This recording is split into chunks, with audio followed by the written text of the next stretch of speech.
বাঁচানোর মতো কেউ নেই, আর থাকলেও কেউ তাকে পিশাচিনীর হাত থেকে বাঁচাতে পারত না। খিলখিলিয়ে হেসে উঠে পিশাচিনী বলল, কেউ বাঁচাতে পারবে না, কেউ বাঁচাতে আসবে না তোকে, কেউ না। এই গ্রামের সবাইকে নিশ্চিহ্ন করে দেব আমি। একে একে সবাই মরবে, সবাই মরবে।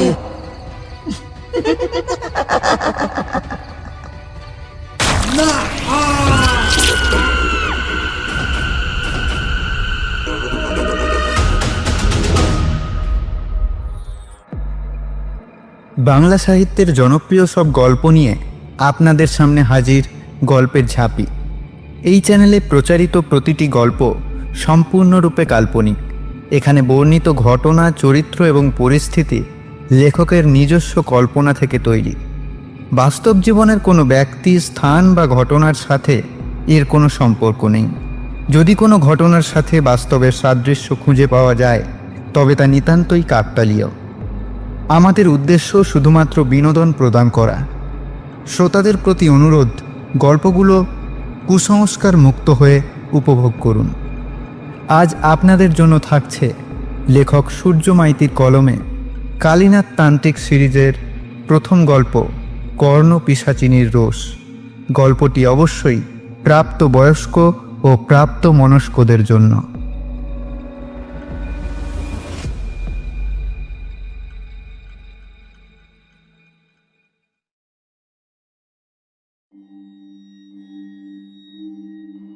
শান্ত প্রাকৃতিক পরিকাঠামো বেষ্টিত তথাকথিত কম জনসংখ্যার একটি গ্রাম মানিকগঞ্জ। এই গ্রামেরই এক প্রান্তে একটা ঘরে পদ্মাসনে বসে ধ্যান করছেন এক বছর ৩০-৩৫-এর সুপুরুষ ব্রাহ্মণ। টিকালো নাকের নিচে কালো গোফ একখানা আছে বটে, তবে দাড়ির আধিক্য নেই। গাত্রবর্ণ সামান্য কৃষ্ট হলেও একেবারে কালো বলা যায় না। পেশিবহুল শরীরের গঠন দেখে বোঝা যায় নিয়মিত শরীরচর্চা তার সংকল্পের মধ্যেই পড়ে। প্রবল প্রাণশক্তির অধিকারী, সদা হাস্যময়, আপনভাবে মগ্ন থাকা শিবভক্ত এই সুপুরুষটি দীননাথ মুখুজ্জের কনিষ্ঠ পুত্র কালীনাথ মুখুজ্জে ওরফে আমাদের কালীনাথ তান্ত্রিক। যেখানেই বিপদ ঘটে সেখানেই তার আগমন ঘটে, কিন্তু কিভাবে তা না হয় ওনার মুখেই শোনা হোক ঘটনাচক্রে। শুরু হচ্ছে কালীনাথ তান্ত্রিকের প্রথম গল্প, কর্ণ পিশাচিনীর রোষ।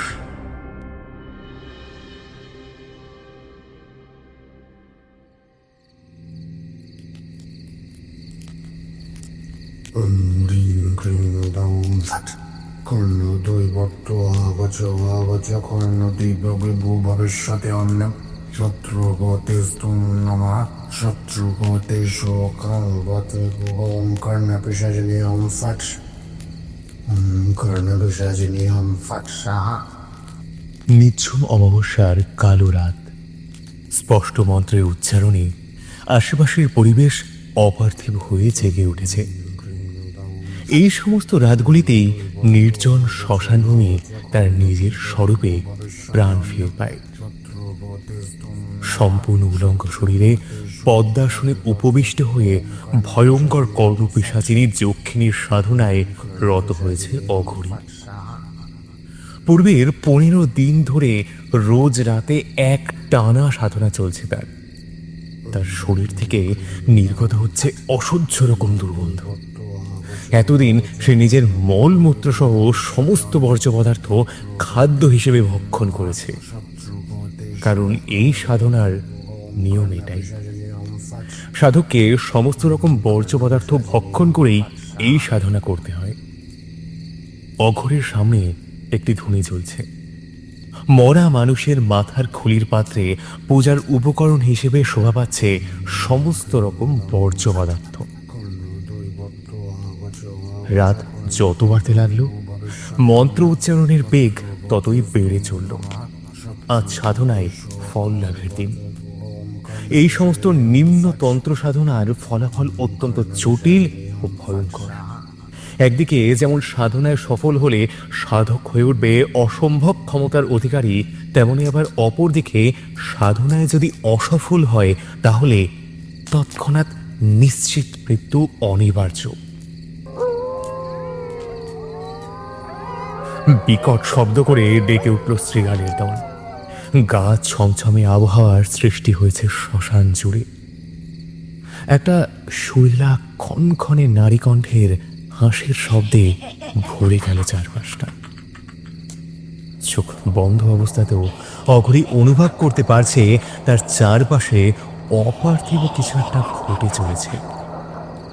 হঠাৎ অসময়ে ঝোড়ো হাওয়া এসে আন্দোলিত করছে সারা শ্মশান। একটা ভারী অথচ কোমল শব্দ কানে আসছে অঘরীর। ধীরে ধীরে সেই পদশব্দ কাছে আরো কাছে এগিয়ে আসতে লাগলো। অঘরী বুঝতে পারল তার ঠিক পেছনেই কেউ একজন এসে দাঁড়িয়েছে। সেই ঋণঋণী কণ্ঠ অঘরীর কানে ফিস ফিস করে বলে উঠল, আয় আমার কাছে আয়, তুই শুধু আমার, শুধু আমার। আয় আমাকে তৃপ্ত কর, আমাকে তৃপ্ত কর। বলেই আবারও এইভাবেই খলখলিয়ে হেসে উঠল সেই নারী কণ্ঠ। পর মুহূর্তেই সামনে এসে দাঁড়ালো সেই নারী মূর্তি, সম্পূর্ণ অনাবৃত সেই নারী। অঘরী চোখ খুলল। সে জানে তার সাধনা সম্পূর্ণ হয়েছে, তাই পিশাচিনীর সঙ্গমে উদ্বুদ্ধ করতে চাইছে তাকে। একবার পিশাচিনীকে তুষ্ট করতে পারলেই পিশাচিনী তার সব কথা শুনে চলবে, কিন্তু সঙ্গমে ব্যাঘাত ঘটলেই সর্বনাশ। অঘরী মন্ত্র দ্বারা নিজের শরীরকে বন্ধন করে নিল। পিশাচিনী ক্রমাগতই আকর্ষণ করে চলেছে তাকে। আয় আয় কাছে আয়। সাধক নিজে কখনোই এই পিশাচিনীকে স্পর্শ করতে পারবে না। অঘরী নিজেকে সমর্পণ করলো পিশাচিনীর হাতে। কিছু সময় অতিবাহিত হলো সঙ্গমরত অবস্থায়। অবশেষে পিশাচিনী তুষ্ট হয়ে অঘরীকে বলে উঠল, আজ থেকে আমি তোর সাথেই থাকবো। আমার থেকে তুই ভূত ভবিষ্যৎ সব জানতে পারবি। বল কি জানতে চাস তুই? অঘরী আনন্দে উৎফুল্ল হয়ে উঠল, খলখলিয়ে হেসে উঠল সে।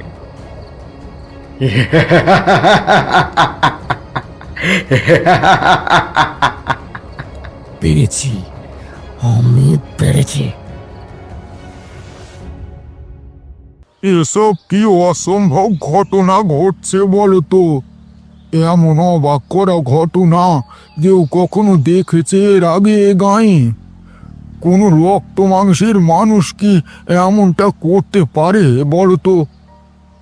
গত রাতের এক অতিপ্রাকৃত ঘটনার জেরে গ্রামের লোকেদের মধ্যে ব্যাপক চাঞ্চল্যকর পরিস্থিতির সৃষ্টি হয়েছে। সকাল হতেই সেই ঘটনা মুখে মুখে গ্রামের মানুষদের মধ্যে চাওয়ার হতে শুরু করেছে। চরণের চা দোকানে বসে সেই নিয়ে আলোচনা করছিল গ্রামবাসীরা। তাদের মধ্যে সবচেয়ে বয়োজ্যেষ্ঠ 70 ঊর্ধ্ব শশধর বাণুজ্যে বলে উঠল, ঘটনাটা ঠিক কি হয়েছে রে দেবেশ? একটু খুলে বল তো শুনি। দেবেশ একটু নড়ে চড়ে বসেই বলতে শুরু করলো, তাহলে আর বলছি কি খুড়ো, এমন আশ্চর্য ঘটনা এ গায়ে আগে কোনোদিন ঘটেনি। এ আমি হলফ করে বলতে পারি।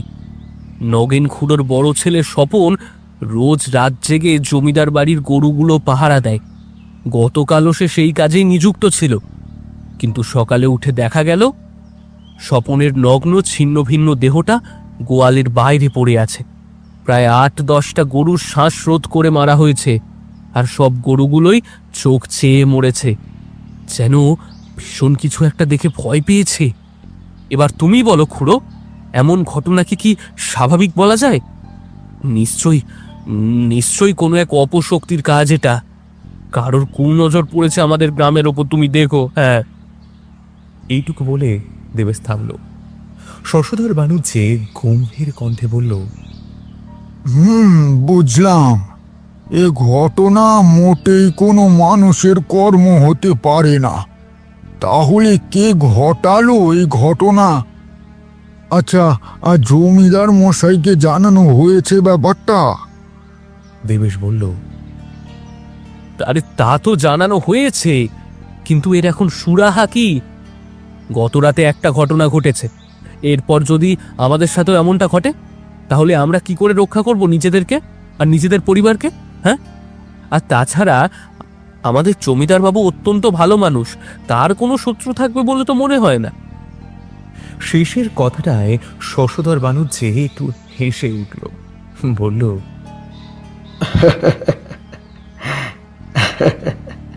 ভালো মানুষের শত্রু থাকে না বা থাকতে পারে না বলছো? এই কথার প্রত্যুত্তরে চা দোকানি চরণ বলে উঠল, ভালো মানুষের সত্য চোখে দেখা যায় না হে।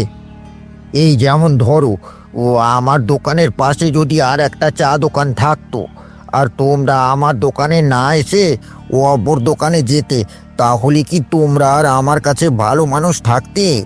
প্রত্যক্ষ বা পরোক্ষভাবে তখন কিন্তু তোমরা আর ওই চা দোকানে সবাই আমার শত্রুরে পরিণত হতে।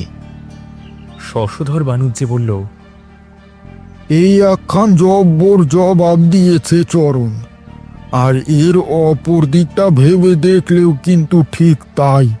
তাই কোত্থেকে কি হয় সে কথা কিন্তু আমরা বলতে পারি না। তাহলে খুড়ো, এখন উপায়টা কি হবে? যদি ফিরে এমন ঘটনা ঘটে, তখন কি করে বাঁচবো আমরা? দেবেশ সন্দেহ নিয়ে বলল। শশধর বানুজ্যে বলল, দেখো, কিছুই যে হবে না তা তো বলতে পারি না। খুব সাবধানে আমাদেরকে থাকতে হবে। আবারও যদি এমন ঘটনা ঘটে, তখন না হয় সমাধানের ব্যাপারে ভাবা যাবে।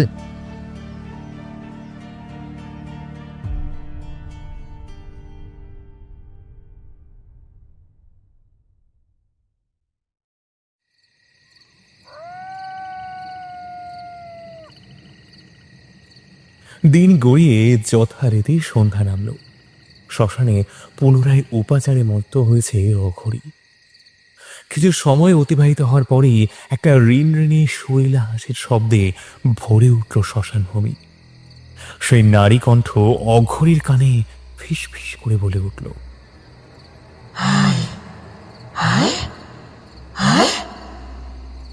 এখন সেই আকর্ষণের সময়, যখন অঘরী পিশাচিনীর সাথে সঙ্গমে লিপ্ত হবে। প্রতি রাতেই পিশাচিনীর সাথে মিলিত হয় সে। হয় নয়, হয় নয়, হতে হয়। পিশাচিনীকে একবার কেউ ডাকলে প্রত্যেক দিনই সাধকের সাথে সে মিলিত হয়। পিশাচিনীর কামক্ষুধা সাধককে মেটাতে হয়। পিশাচিনীকে সন্তুষ্ট রাখতে পারলে তাকে দিয়ে সমস্ত রকম কুকর্ম করানো যায়। কিন্তু পিশাচিনী অসন্তুষ্ট হলে স্বয়ং সাধককেই বিনাশ করে সে। পিশাচিনীর সাথে রতিক্রিয়ায় লিপ্ত হলো অঘরী। এ সময় সাধককে অত্যন্ত সংযমী থাকতে হয়। একবার যদি ভুলবশত সাধকের বীর্য নির্গত হয়, তাহলে সর্বনাশ নেমে আসে সাধকের জীবনে। বেশ কিছুক্ষণ এই রতিক্রিয়া চলার পর পিশাচিনী সন্তুষ্ট হয়ে বলল, বল, কি চাস তুই? অঘরী কর্কশ গলায় বলল, সর্বনাশ, সর্বনাশ চাই আমি। জমিদার সমরেন্দ্র ও তার জমিদারের ধ্বংস চাই আমি। একে একে ভয় পেয়ে পেয়ে মরবে ওরা সবাই। হবে হবে, তাই হবে। সমরেন্দ্র ধ্বংস হবে। পাবে পাবে, ভয় পাবে, ওরা ভীষণ ভয় পাবে। বলে ভয়ঙ্কর ভাবে হেসে উঠল কর্ণপিশাচিনী। পরক্ষণেই অদৃশ্য কালো ধোয়া রূপে ছুটে গেল গন্তব্যের দিকে। সে এখন প্রতিশ্রুতিবদ্ধ। এই সময় তাকে আটকায় এমন কেউ নেই। এই সময় তার পথে যেই আসবেই তাকে সে শেষ করে দেবে।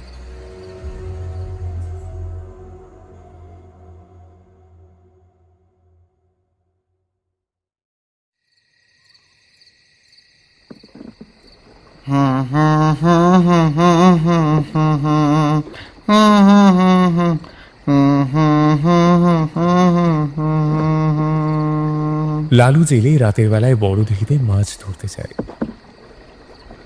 সকালে সেই মাছ হাটে বিক্রি করে তার সংসার চলে। জমিদারের পেয়াদাদের ভয়ে দিনের বেলা দিঘিতে মাছ ধরতে পারে না সে। প্রত্যেক দিনের মতো আজ সন্ধ্যার পরে জাল নিয়ে বেরিয়ে পড়েছিল সে। অন্যদিন জাল ফেলে চাতকের মতো চেয়ে বসে থাকতে হয়, মাছ খেয়ে মরার আশায়। ঘন্টার পর ঘন্টা বসে থাকার পর গোটা কতক মাছ পাওয়া যায়।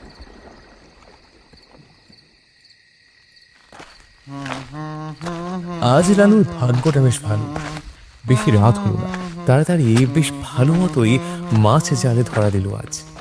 সেই খুশিতেই গুনগুন করে গান গাইতে গাইতে বাড়ি ফিরছিল সে। মাঝপথে হঠাৎই শনশন শব্দে ঝড় উঠল। সে জেলে, আর জেলেরা আগে থেকে আবহাওয়াটা টের পায়, তাই ব্যাপারটা লালুর ঠিক বোধগম্য হলো না। বাতাসের বেগ দেখে তারা বলে দিতে পারে কোন মেঘে বৃষ্টি আর কোন মেঘে ঝড়। লালু অবাক হয়ে বলল, আকাশ তো পরিষ্কারই ছিল, ঝড় বৃষ্টির সম্ভাবনা তো দেখলাম না। তাহলে আচমকায় এমন ঝড় উঠলো কেন? পরক্ষণে লালু দেখলো কোন এক ছায়া মূর্তি এগিয়ে আসছে তারই দিকে। থমকে দাঁড়িয়ে গেল লালু। সে ছায়ামূর্তি সামনে আরো সামনে এগিয়ে আসছে তার। সে ছায়ামূর্তি সামনে আসতেই লালু প্রত্যক্ষ করলো সম্পূর্ণ উলঙ্গ এক ভয়ঙ্কর নারী মূর্তিকে। তার লম্বা লম্বা কালো চুল চারপাশে ছড়িয়ে বাতাসের সাপের মতো কিলবিলিয়ে উঠছে। প্রতিহিংসায় জ্বলছে তার দুটি চোখ। কাম ক্রোধ দুটোই যেন একসাথে নির্গত হচ্ছে সেই বিভৎস চোখ থেকে। লালু কিছু একটা বলতে গেল, তো তো তো তুমি কিন্তু কিছু বলতে পারল না সে। তার গলার স্বর বুঝে এলো। লালু জানে এখনই এখান থেকে পালিয়ে যেতে না পারলে সে আর বাঁচবে না, কিন্তু প্রাণ বাঁচিয়ে পালাতেও সে যেন ভুলে গেছে। তার পা যেন এঁটে বসেছে মাটির সাথে। বিস্ফারিত নয়নে সে তাকিয়ে আছে সেই নারী মূর্তির দিকে। এক বিভৎস হাসি হেসে সেই নারী মূর্তি বলে উঠল, পিশাচিনী, কর্ণ পিশাচিনী আমি, ধ্বংস করতে এসেছি, তোদের সবাইকে ধ্বংস করব। ভয়ে লালু নড়তে পর্যন্ত পারছিল না। কোনো ক্রমে গলায় জোর এনে সে বলার চেষ্টা করল। ছেড়ে দাও আমায়। হাসি আরো দ্বিগুণ হয়ে উঠল। বিকট হাসি হেসে এসে বলল,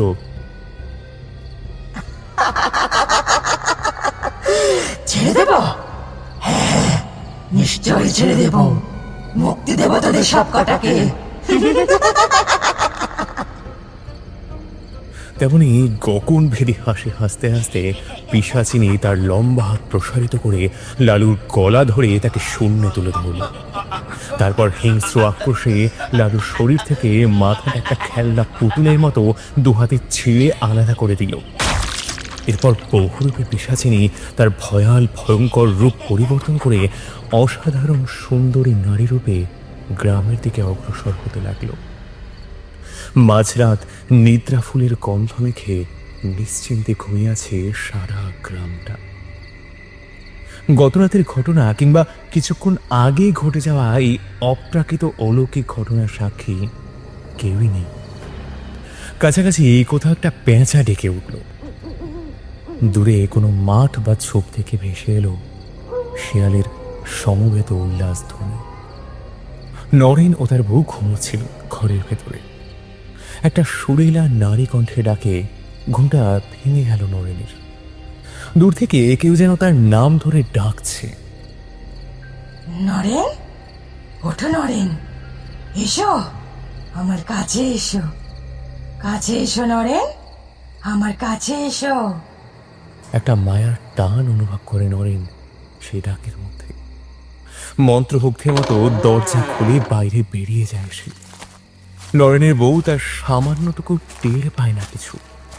তারপর ঘুমে হাঁটা মানুষের মতো বাস্তব জ্ঞান শূন্য হয়ে হেঁটে যেতে থাকে বটতলার দিকে। সেই মায়াবী শরীলা নারীকণ্ঠ তাকে ডেকেই চলেছে। এসো নরেন, আমার কাছে এসো।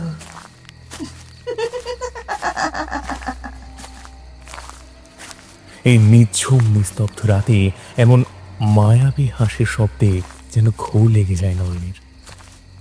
আস্তে আস্তে সে হেঁটে পৌঁছে যায় গ্রামের ওই পথতলায়। সেখানে এসে দেখলো এক অপরূপ সুন্দরী মহিলা দাঁড়িয়ে আছে। তার পরনে কালো রঙের শাড়ি।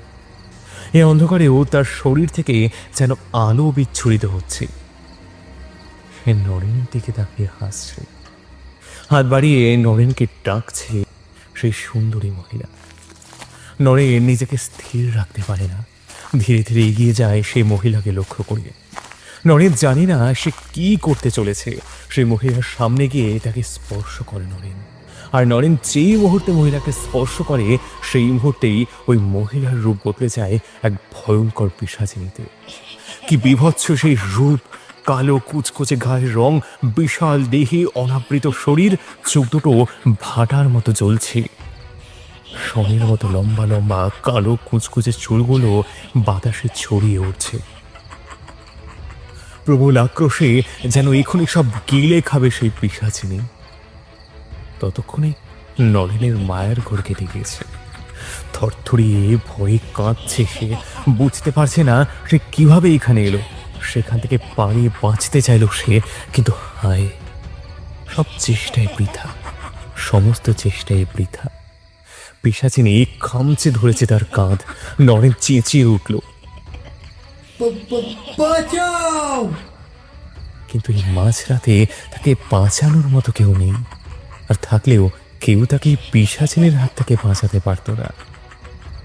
খিলখিলিয়ে হেসে উঠে পিশাচিনী বলল,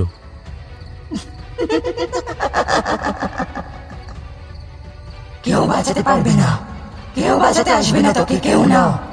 এই গ্রামের সবাইকে নিশ্চিহ্ন করে দেব আমি। একে একে সবাই মরবে, সবাই মরবে।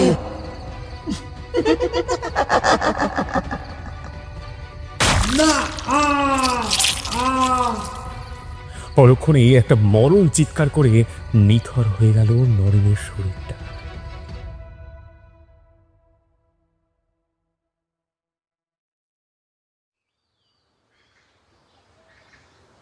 হায় হায় হায়, আমার এ কি সর্বনাশ হলো গো! কি কাল ঘুমে ধরেছিল গো আমার, আমার সব শেষ সাত হয়ে সকালে গেল নরেনের গো। বউয়ের মরা কান্না শুনে পাড়ার লোকে ছুটে এলো। কি ঘটেছে তা এখনো সবাই জানে না। তাদের মধ্যে বয়োজ্যেষ্ঠ মদন খুড়ো জিজ্ঞাসা করলো, ঘটনাটা কি ঘটেছে একটু খুলে বলো তো বৌমা। কি আর বলবো খুড়ো, রাতে খাওয়া দাওয়ার পর আমি আর উনি একসাথে ঘুমোতে গিয়েছিলাম। উনি আমার পাশে শুয়েছিলেন, কিন্তু ভোরবেলা যখন আমার ঘুম ভাঙলো তখন ওনাকে আর দেখতে পেলাম না। আমি ভেবেছিলাম কাজে বেরিয়েছে হয়তো, কিন্তু তারপরে তো যোগেন ঠাকুরপো এসে খবর দিল উনি উনি এতদূর বলে আবারও কান্নায় ভেঙে পড়ল নরেনের বউ। ভিড়ের মধ্যে যোগিনও ছিল। মদন খুড়ো তাকে উদ্দেশ্য করে বলল, তুই ঠিক দেখেছিস তো যোগেন? ভয়ে যোগেনের মুখ কেমন যেন শুকিয়ে গিয়েছিল। একটা ঢোক গিলে সে বলতে আরম্ভ করলো, আমি রোজ আমার গরু দুটোকে বটতলার মাঠে ঘাস খাওয়ার জন্য বেঁধে রেখে হাটে যাই, আজও তার অন্যথা নয়। আমি যখন গরুগুলোকে নিয়ে বটতলার মাঠে গেলাম তখন এমন এক বীভৎস ঘটনা দেখলাম যে বলতে গিয়েও আমার গলা শুকিয়ে আসছে এখন। এই ওকে কেউ একটু জল দাও আগে। জল খেয়ে নিজেকে একটু ধাতস্থ বলল যোগেন। মদন খুড়ো আবারও বলে উঠল, হ্যাঁ, এবার বল তো বাবা ঠিক করে তুই কি দেখেছিস। যোগেন ফের বলতে আরম্ভ করলো, আমি দেখলাম একটা উলঙ্গ দেহ পড়ে আছে বটতলায়, রক্তে ভেসে যাচ্ছে সারা শরীর। দূর থেকে ব্যাপারটা ঠিক বুঝতে না পেরে ভয়ে সামনে এগিয়ে গেলাম আমি। সামনে যেতেই বুকটা ধড়াস করে উঠল আমার। দেখলাম এ তো নরেন্দা। তার গলায় 5 আঙুলের কালো দাগ স্পষ্ট চেপে বসেছে। সবচেয়ে আশ্চর্যের ব্যাপার হলো ওর পুরুষাঙ্গটা কেউ যেন শরীর থেকে আলাদা করে ছিঁড়ে নিয়েছে। উফ, সেই দৃশ্য দেখেই আমি আর গরু না বিধেই ফিরে আসি। ফিরে এসে বৌদিকে ব্যাপারটা জানাই।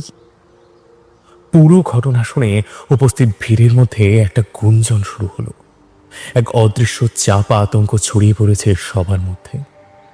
মদন খুড়ো সবাইকে থামিয়ে বলল, তোমরা একটু চুপ করো না। এখন আমাদেরকে খুঁজে বের করতে হবে এমন একটা ঘটনা ঘটলো কি করে, তাই তোমরা চুপ করো। এমন সময় ভিড়ের পেছন থেকে একজন বলে উঠল, একটা নয় খুড়ো, দুটো। কথাটা শুনে সবাই পেছনে ঘুরে তাকান। এক যুবক খবরটা দিয়ে হাঁপাতে আরম্ভ করেছে। মদন খুড়ো বলল, কি রে তপন, কি হয়েছে তোর? এমন হাঁপাচ্ছিস কেন? আর একটা নয় দুটো মানে আরো কিছু ঘটেছে নাকি রে? নিজেকে একটু সামলে নিয়ে তপন বলল, ঘটেছে খুড়ো, ঘটেছে, অনেক বড় অঘটন ঘটেছে। কোন অঘটনের কথা বলছিস তুই? একটু খুলে বল দেখিনি। লালু জেলে গো, লালু জেলে। হ্যাঁ, লালু জেলে? তার আবার কি হলো?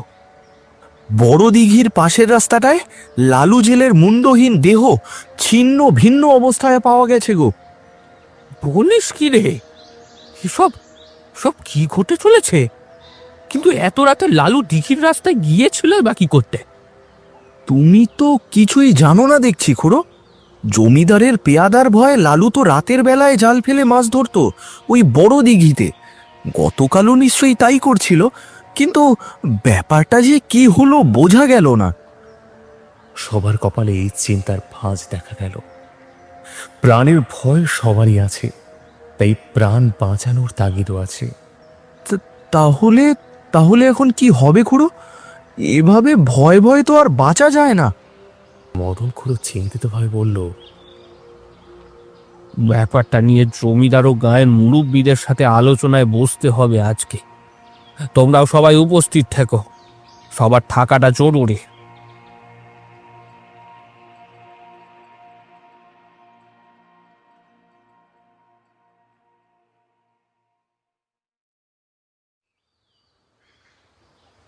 গ্রামে বৈকালিক বৈঠক বসলো জমিদার সহ সমস্ত গ্রামবাসীকে নিয়ে।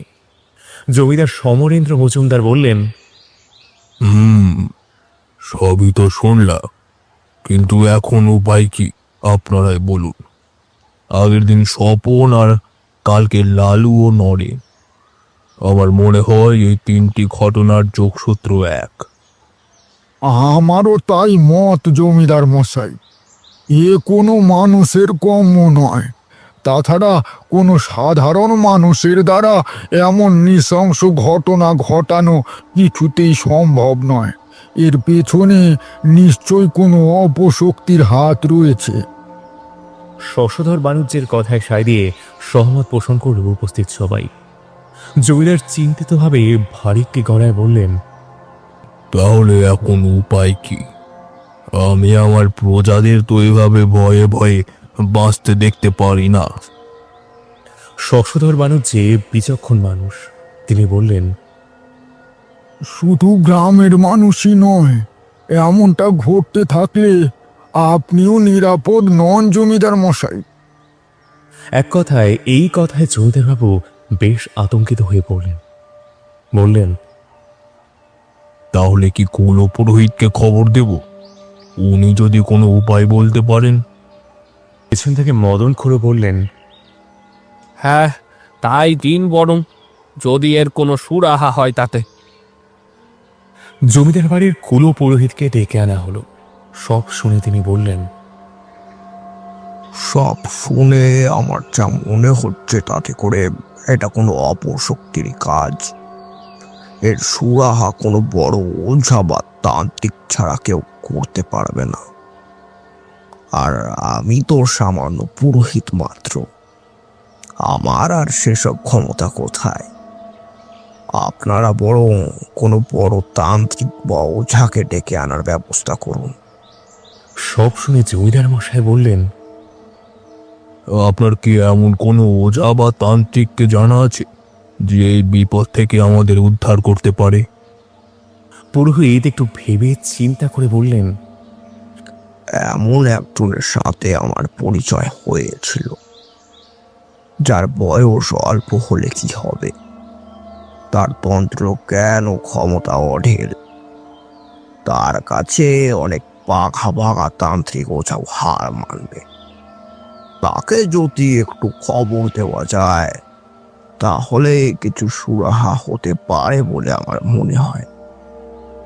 উনি থাকেন কোথায়? সে কখন কোথায় থাকে তা বলা অসম্ভব।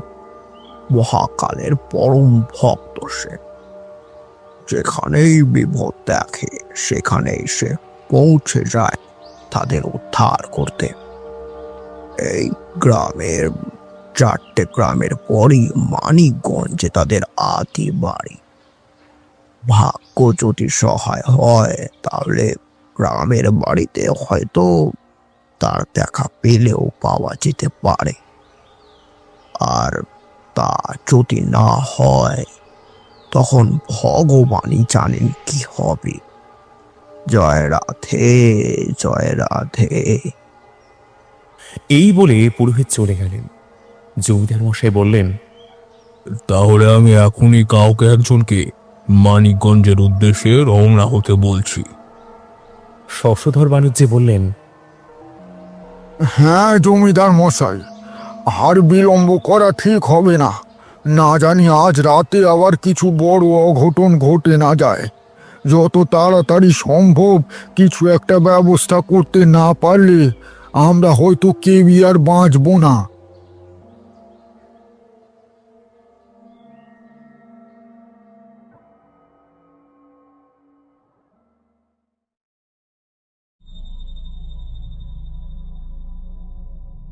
জমিদারের নির্দেশে একজনকে পাঠানো হলো মানিকগঞ্জের উদ্দেশ্যে। সে ফিরে এসে খবর দিল, আগে তান্ত্রিক ঠাকুরকে কোথাও পেলাম না জমিদার মশাই। গ্রামের কেউই জানে না উনি কোথায় আছেন। শুনেছি তিনি ভবপরে মানুষ, তাই তাই তার ঠিকানা পাওয়া অসাধ্য বলা চলে। জমিদার সহ গ্রামের সকলের কপালে চিন্তার ভাঁজ লক্ষ্য করা গেল।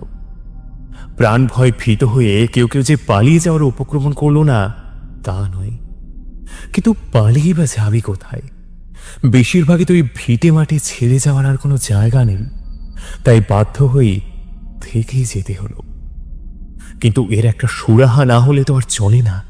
তাই জমিদার সমরেন্দ্র সহ গ্রামের অন্যান্য মাথাদের নিয়ে আবারও একটা বৈঠক বসল।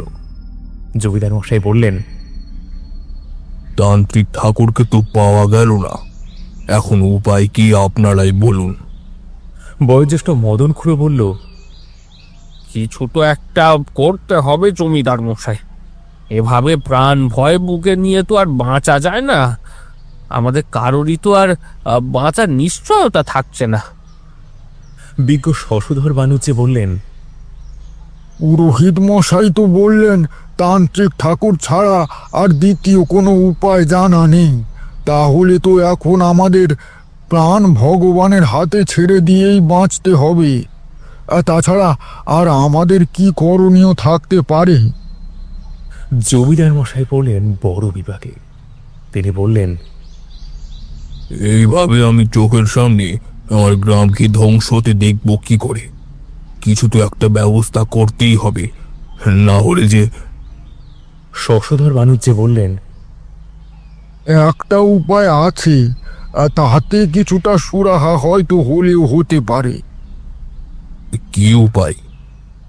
যেহেতু এই অলৌকিক ঘটনাগুলো রাতেই ঘটছে, তাহলে আমরা যদি ঠিকভাবে রাতে পাহারার ব্যবস্থা করতে পারি তাহলে হয়তো এই অঘটনগুলো আটকানো যেতে পারে। আপনার যত লেঠের পেয়াদারা রয়েছে তাদেরকে রাতে পাহারার জন্য মোতায়েন করুন। তাদের সাথে সাথে আমরা গ্রামবাসীরাও প্রহরে প্রহরে পাহারা দেব, তাহলে হয়তো এই আশঙ্কা কিছুটা হলেও কমবে। এই প্রস্তাবে সবাই খুশি হল। সবাই সহমত পোষণ করলে জমিদার বললেন, ঠিক আছে, আজকে রাত থেকেই আমার লেঠেল পেয়াদারা রাতে পাহারা দেবে। তাও আপনারা সবাই একটু চোখ কান খোলা রেখে সাবধানে থাকবেন। অবশেষে এটা সিদ্ধান্তই স্থির হলো।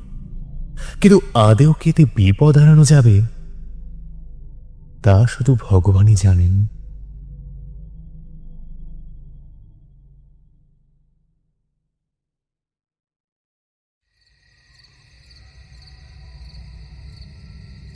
গভীর রাত। একদিকে গ্রামবাসী সহ জমিদারের পেয়াদারা লাঠি সোটা হাতে পাহারা দিচ্ছে। ঘরের ভেতর মেয়ে বউরা কিছুটা আশঙ্কা ও দুশ্চিন্তায় রাত কাটাচ্ছে। অপরদিকে অঘরী নিজের সাধনার দ্বারা কর্ণপিশাচিনীকে কাজে লাগিয়ে নিজের স্বার্থসিদ্ধির সর্বোচ্চ চেষ্টা করে চলেছে। কর্ণপিশাচিনী অঘরীর কানে কানে বলল, মরবে মরবে, সবাই মরবে, চিন্তা নেই, কোনো চিন্তা নেই। এক একটাকে মারবো ধীরে ধীরে, কেউ যেন না বাঁচে। হুঁসো চাই, হুঁসো।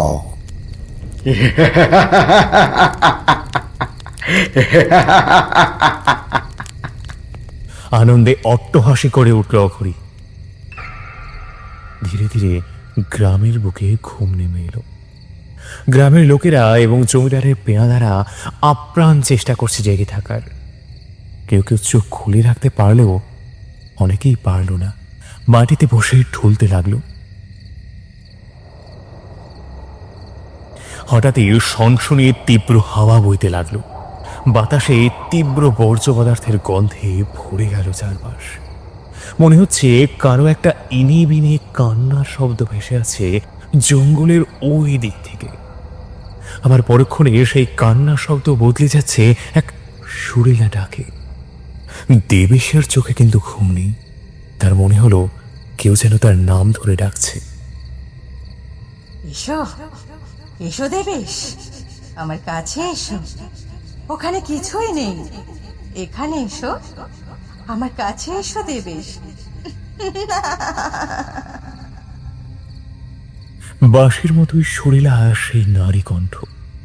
সেই ডাকে মোহিত হয়ে উঠল দেবেশ। মন্ত্রমুগ্ধের মতোই হেঁটে যেতে লাগলো জঙ্গলের দিকে। কান্না হাসি মিলিয়ে একটা মায়াময় আবহের সৃষ্টি করেছে এই রাত্রি।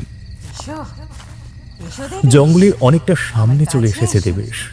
ওখানে হিতাহিত কিছুই জ্ঞান নেই। শূন্য হয়ে এগিয়ে চলেছে সে সেই কণ্ঠস্বরকে লক্ষ্য করে। জঙ্গলের অনেকটা গভীরে প্রবেশ করার পর সে দেখল একটা বড় গাছের সামনে দাঁড়িয়ে এক অতি সুন্দরী নারী। সে ওর দিকে তাকিয়ে হেসেই চলেছে। ধীরে ধীরে তাকে লক্ষ্য করে সামনের দিকে এগিয়ে গেল দেবেশ। দেবেশ সেই নারী মূর্তির একেবারে সামনে পৌঁছে তাকে স্পর্শ করতে যাবে, ঠিক সেই মুহূর্তেই পেছন থেকে কেউ যেন তার কাঁধটা টেনে ধরে। সেই আগন্তুক গম্ভীর স্বরে বলে ওঠে, জয় মহাকাল, জয় জয় মহাকাল।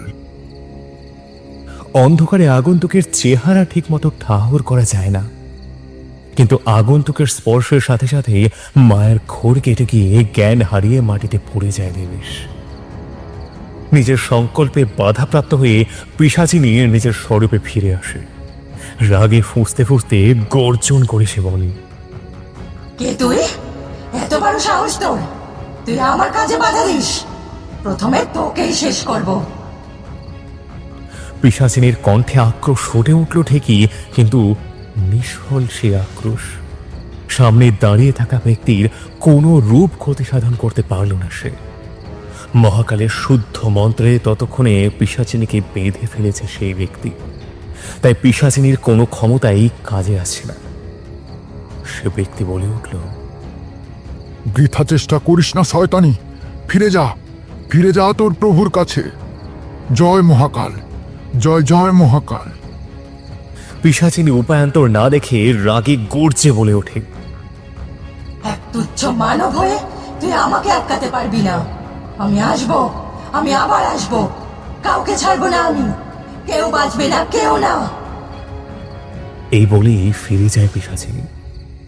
পিশাচিনী অদৃশ্য হওয়ার সাথে সাথেই গ্রামের পরিবেশ আবার আগের মতোই শান্ত হয়ে যায়। ততক্ষণে দেবেশের জ্ঞান ফিরে এসেছে।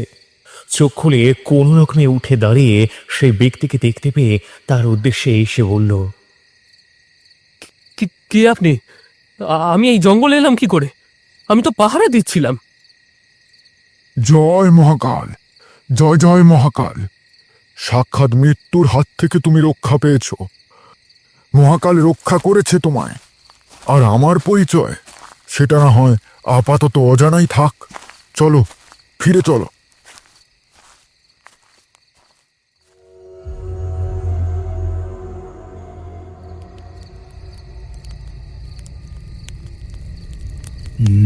না না না, এটা কি করে সম্ভব?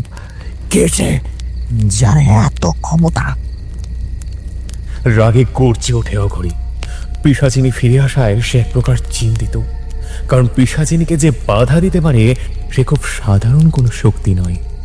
পিশাচিনী অঘরীর কানে কানে বলল, অনেক হলো খেলাধুলা, এখন উপায় দুই। গ্রামবাসীরা মরবে সবাই, নইলে মরবি তুই। এই বলে তখনকার মতো পিশাচিনী বিদায় নেয়।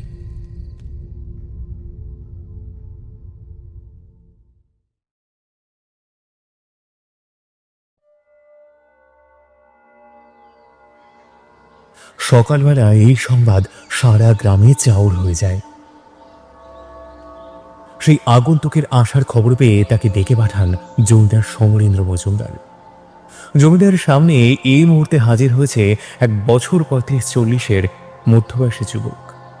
সুঠাম চেহারা, পরনে কোঁচা করে পরা সাদা ধুতি, গায়ে হাফাতা সাদা পাঞ্জাবি, মুখমণ্ডলে সেই মিষ্ট গাম্ভীর্যতা খেলা করছে। কপালে তিলক, দৃঢ় দৃষ্টি, যা দেখে আপনা থেকেই শ্রদ্ধা আসে। জমিদার আগন্তুকের উদ্দেশ্যে প্রশ্ন করে বললেন, কোথা থেকে আসছেন? আগন্তুক একটু হেসেই বললেন,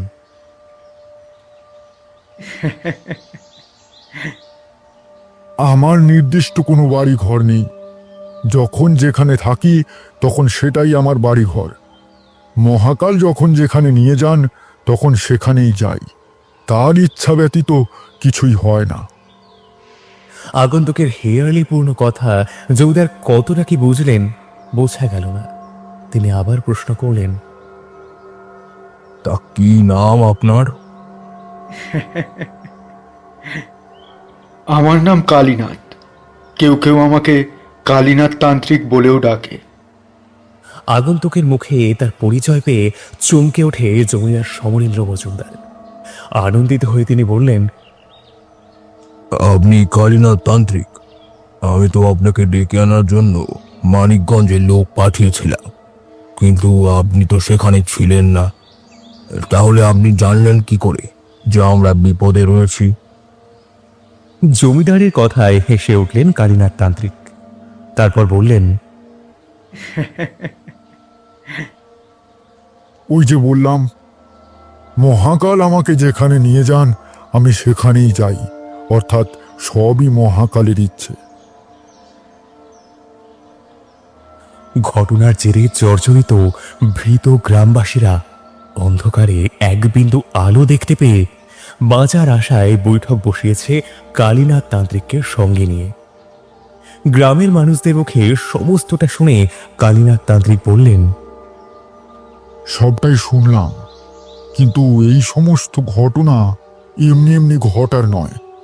বিশেষ কেউ একজন রয়েছে এর পেছনে। মূলত সে একজন পিশাচ সাধক, এবং সেই ভয়ঙ্কর পিশাচিনী কর্ণ পিশাচিনীকে কাজে লাগিয়ে এই অঘটনগুলো ঘটাচ্ছে। হতে পারে সে কোনো প্রতিশোধ নিতে চাইছে।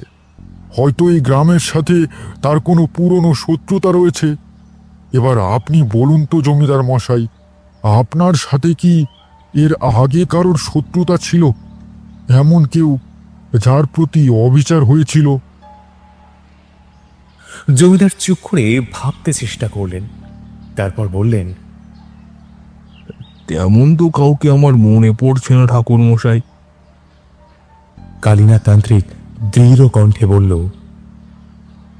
এমন কিছু ঘটনা যা হয়তো আপনার কাছে অতি ক্ষুদ্র মনে হয়েছে, তাই আপনি ভুলে গেছেন, কিন্তু যার সাথে ঘটেছে সে মনে রেখেছে এবং তারই ফলশ্রুতি হিসেবে এই ঘটনার পুনরাবৃত্তি।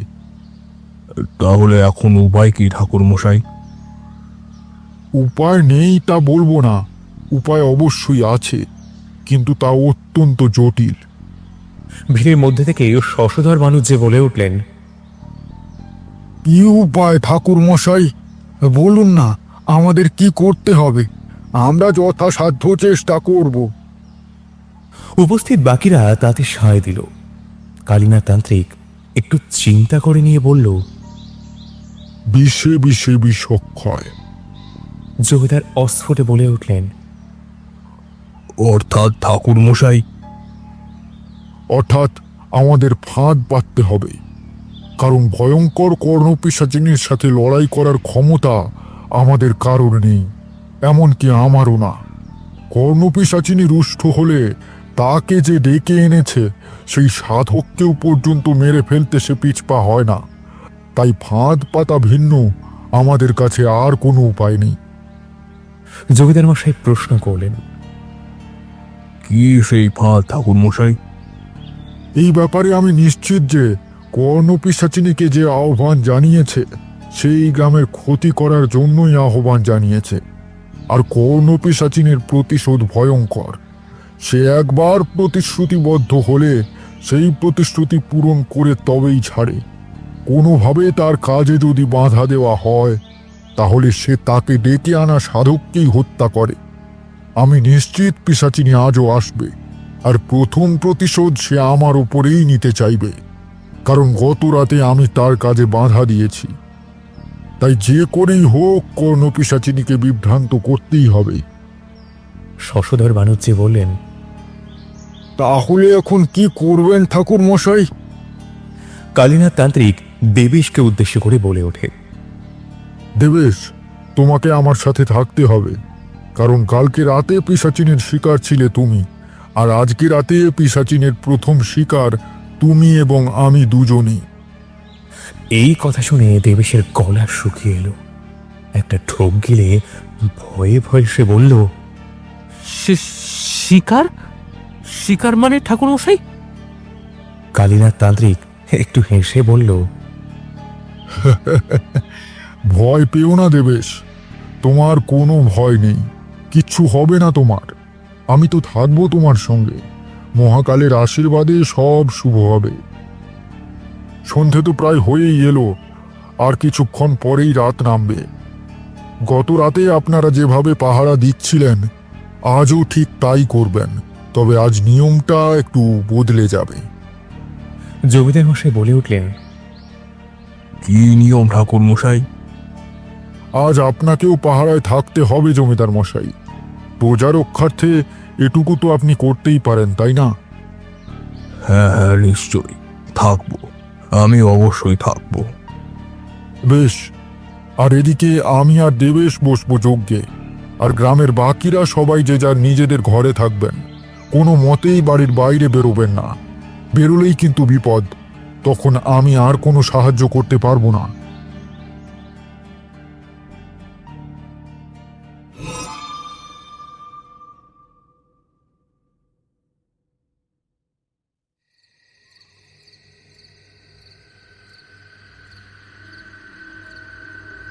গোধূলি সূর্য অস্তাচলে গমন করেছে। সন্ধ্যা গড়িয়ে ধীরে ধীরে রাত নামছে গ্রামের বুকে। কালীনাথ তান্ত্রিকের কথা অনুযায়ী সমস্ত ব্যবস্থাই করা হয়েছে। গ্রামের মাঝখানে বটতলার মাঠে দেবেশকে সঙ্গে নিয়ে একটা গণ্যি চক্রের ভিতর যজ্ঞে বসেছেন কালীনাথ তান্ত্রিক। যজ্ঞের আগুন জ্বালিয়ে তাতে ঘৃতাহুতি দিতে লাগলেন কালীনাথ তান্ত্রিক। ওম নমঃ শিবায়, ওম নমঃ শিবায়। ওম নমঃ শিবায়। অন্যদিকে শ্মশানে অঘরী রমণী কর্ণ পিশাচিনীকে তুষ্ট করছে। অঘরী পিশাচিনীকে উদ্দেশ্য করে বলে ওঠে, ধ্বংস চাই আমি, ধ্বংস। জমিদার সমরেন্দ্রের বিনাশ চাই আমি। পিশাচিনীর ক্ষণক্ষণে হাসির শব্দে কেঁপে ওঠে সারা শ্মশান ভূমি। তারপরে ঝড়ের বেগে পিশাচিনী ছুটে আসতে থাকে গ্রামের উদ্দেশ্যে। কিন্তু না, গ্রামে প্রবেশ করতে পারলেও পিশাচিনী বেশি দূর অগ্রসর হতে পারল না। তার আগেই কর্ণ পিশাচিনীর কানে প্রবেশ করলো প্রবল মন্ত্র উচ্চারণের শব্দ। ওম নমঃ শিবায়। ওম নমঃ শিবায়। ওম নমঃ শিবায়। দেবেশ ও কালীনাথ তান্ত্রিককে দেখে ক্ষোভে ফেটে পড়ে পিশাচিনী, কিন্তু সামনে এগোতে পারে না। শুভ শক্তির একটা সুরক্ষা বলয় রক্ষা করছে দেবেশ ও কালীনাথ তান্ত্রিককে। পিশাচিনী কালীনাথ তান্ত্রিকের যজ্ঞে বাধা দানের অনেক চেষ্টা করলো, বিভিন্ন রূপ পরিবর্তন করে তাকে বিভ্রান্ত করার চেষ্টা করলো, কিন্তু যজ্ঞে কোনো রূপ বাধা দানের প্রচেষ্টাই সফল হলো না পিশাচিনীর। কয়েকজন ছাড়া সারা গ্রাম ঘুমিয়ে রয়েছে। জমিদার সমরেন্দ্রর সাথে যারা পাহারা দিচ্ছিল তারাও একে একে ঘুমের দেশে তলিয়ে গেল। শুধু জমিদারের চোখে ঘুম নেই।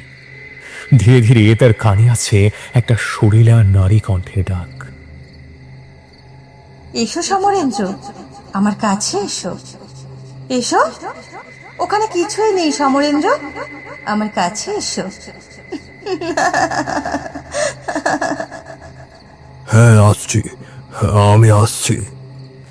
সেই মায়াটাকে সাড়া দিয়ে মন্ত্রউগ্ধের মতো সে কণ্ঠস্বরকে লক্ষ্য করে এগিয়ে যেতে লাগলো জমিদার সমরেন্দ্র মজুমদার। ঝোড়ো হাওয়ায় তোলপাড় হয়ে যাচ্ছে চারপাশ। সেদিকে ভ্রুক্ষেপ মাত্র নেই জমিদারে। এক তালে হেঁটে চলেছে বটতলার দিকে। জমিদার সমরেন্দ্র পিশাচিনীর অনেকটাই সামনে চলে এসেছে এখন। পিশাচিনী এক টানা ডেকে চলেছে জমিদারকে। এসো, আমার কাছে এসো, কাছে এসো। এদিকে মন্ত্রের জোরে কালীনাথ তান্ত্রিকের আজ্ঞাচক্র নীলবর্ণ ধারণ করেছে। সারা শরীর থেকে একটা উজ্জ্বল আভা বিচ্ছুরিত হচ্ছে। জমিদার মায়ার বশবর্তী হয়ে পিশাচিনীকে স্পর্শ করার আগেই একটা অদৃশ্য শক্তির দ্বারা ধাক্কা খেয়ে কয়েক পা পিছিয়ে এসে মাটিতে পড়ে যায় জমিদার। সাথে সাথে সম্বিত ফিরে পায় জমিদার। অন্যদিকে অঘরী ধ্যানের মাধ্যমে এই ঘটনাটির পেয়ে রাগে ফুঁসে ওঠে। হতে পারে না, কিছুতেই হতে পারে না। আমি হারতে পারি না, কিছুতেই না। অঘরী শ্মশান ছেড়ে উপস্থিত হয় বটতলার মাঠে। কালীনাথ তান্ত্রিককে উদ্দেশ্য করে অঘরী বলে, কে তুই? আমার কাজে বাধা দিচ্ছিস কেন? চলে যা, এখান থেকে চলে যা। আমাকে আমার প্রতিশোধ নিতে দে। ধীরে ধীরে চোখ খুললেন কালীনাথ তান্ত্রিক। তারপর অঘরীকে উদ্দেশ্য করে বলল, তুই এই গ্রামের ক্ষতি করতে চাইছিস কেন? আমি থাকতে তুই এই গ্রামের কোনো ক্ষতি করতে পারবি না। এই সব কিছুর জন্য দায়ী ওই জমিদার সমরেন্দ্র। আমার নাম বিমল। কিছু বছর আগে আমি এই গ্রামের বাসিন্দা ছিলাম। ভাগ চাষি হিসেবে অন্যের জমিতে চাষ করে আমারও আমার পরিবারের দিন কাটতো। সে বছর প্রাকৃতিক দুর্যোগের কারণে চাষে অনেক ক্ষতি হয়েছিল। ফসল যদি না ওঠে তাহলে খাজনা দেব কি করে? কিন্তু না, ওই শয়তান জমিদার কোনো কথাই শুনল না। খাজনা দিতে না পারায় আমাকেও আমার পরিবারকে ভিটে মাটি ছাড়তে হলো। রাস্তায় ঘুরে ঘুরে আমাদের দিন কাটছিল। মারণ রোগে আক্রান্ত হয়ে আমার মা ও আমার স্ত্রী মারা গেল। আমার প্রতি এই অবিচারের প্রতিশোধ নেব। তাই জন্যই আমি তন্ত্র সাধনা শুরু করি। অনেক পরিশ্রমের পর আমি কর্ণ পিশাচিনীকে সন্তুষ্ট করতে সমর্থন হই। আমি ওই শয়তান জমিদারকে কিছুতেই ছাড়বো না। তুই আমাদের মাঝখান থেকে সরে যা, আমাকে আমার প্রতিশোধ নিতে দে। পুরনো সেই কুকর্মের কথা মনে পড়ে যায় জমিদার সমরেন্দ্র।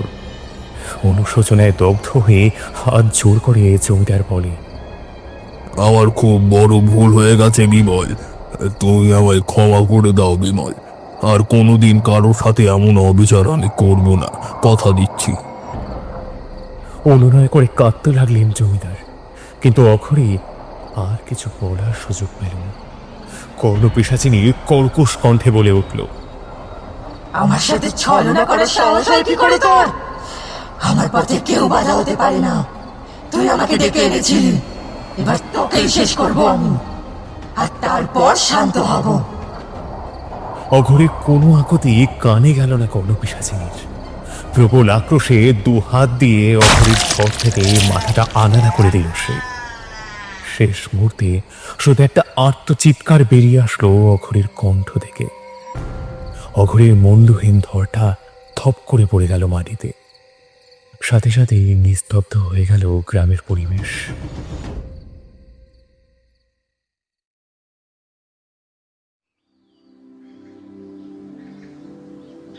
পরদিন সকালে কালীনাথ তান্ত্রিক গ্রামের সবাইকে উদ্দেশ্য করে বললেন, মহাকালের আশীর্বাদে সমস্ত বিপদ কেটে গিয়েছে এই গ্রামের উপর থেকে। তাহলে দেখলেন তো জমিদার মশাই, প্রতিশোধ স্পৃহা কত ভয়ঙ্কর হতে পারে। আপনি জমিদার, আপনার প্রজাদের ভালো মন্দের দায়িত্ব সে তো আপনাকেই নিতে হবে। সর্বোপরি আমরা সবাই মানুষ, মানুষ হয়ে মানুষের বিপদে পাশে দাঁড়াবো, এটাই তো আমাদের কর্তব্য। হাত জোর করে জমিদার বললেন, আমার বড় ভুল হয়ে গিয়েছে ঠাকুর মশাই, এমন ভুল আর কখনো হবে না। আপনি আপনি আমাকে ক্ষমা করুন। না না, এ কি করছেন আপনি জমিদার মশাই? আমি আপনার থেকে বয়সে ছোট, আমি আপনাকে ক্ষমা করার কে? ক্ষমা যদি চাইতেই হয় তাহলে মহাকালের কাছে চান, এ যাত্রায় তিনিই আপনাকে রক্ষা করেছেন। তাহলে আমি এখন আসি, আপনারা সবাই ভালো থাকবেন।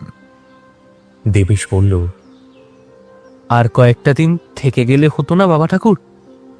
কালীনাথ তান্ত্রিক হেসে বললেন, না দেবেশ না, তা হয় না। এক জায়গায় বেশি দিন থাকা আমার চলে না। মহাকালের ডাকে আবার হয়তো কোথাও গিয়ে পৌঁছব, তা কি আর আমি জানি? সে জানেন স্বয়ং মহাকাল। জয় মহাকালের জয়, জয় মহাকালের জয়। এই বলে নিজের অজানা পথে যাত্রা করলেন কালীনাথ তান্ত্রিক।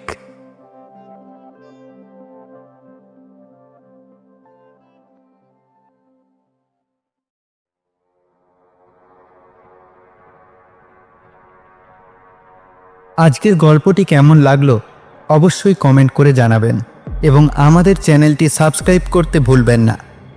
আজকের গল্পের সূত্রধর আমি সূর্য, গল্প পাঠে নিগম, বিভিন্ন চরিত্রে সুপ্রিয়, পূজা, শুভম, নিতাই, সুদীপ্তা, তনয়, সুপ্রভাত, দিগন্ত, সুমিত, আগ্রাজ এবং সূর্য। স্ক্রিপ্টিংয়ে অনিমেষ, আবহে কৃষ্ণ, পোস্টার ডিজাইন পিয়ালি, পরিচালনায় এস প্রোডাকশন। আমরা আবার হাজির হব নতুন কোনো গল্প নিয়ে।